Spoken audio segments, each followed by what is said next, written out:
Hey everybody, meet my new buddy here.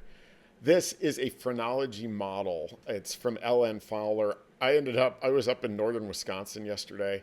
I always run through the antique stores just to see if anybody is selling anything that is historical as it relates to sales and sales management.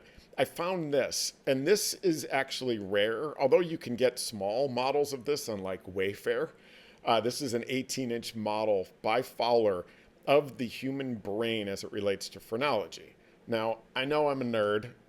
I know it sounds crazy, like, why would I do this? But this idea of phrenology was a very popular sales methodology from around 1900 through the 1920s, to the point where in 1916 at the World Sales Congress, which is a big sales convention attended by 3,000 people in Detroit, Michigan, two of the primary keynote speakers were phrenologists, right? Like, this was well thought of.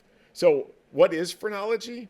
Well, all the way back to the 1700s, Franz-Joseph Gall was one of the pioneers of the study of phrenology.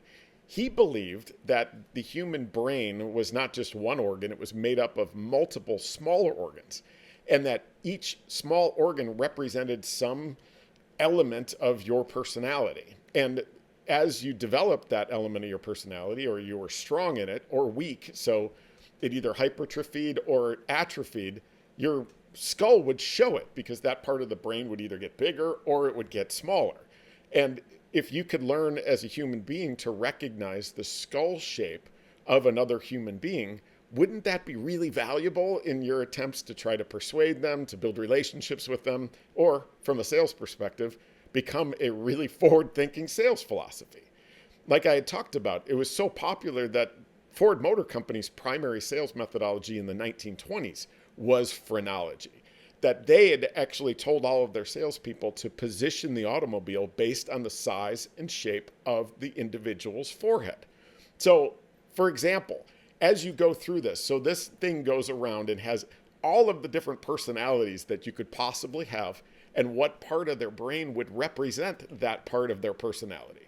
So, for example, right here, it talks about being very cerebral, like very logical. Now, over here, there's a spot that talks about, hey, do they have a good sense of humor? So, how's mine doing?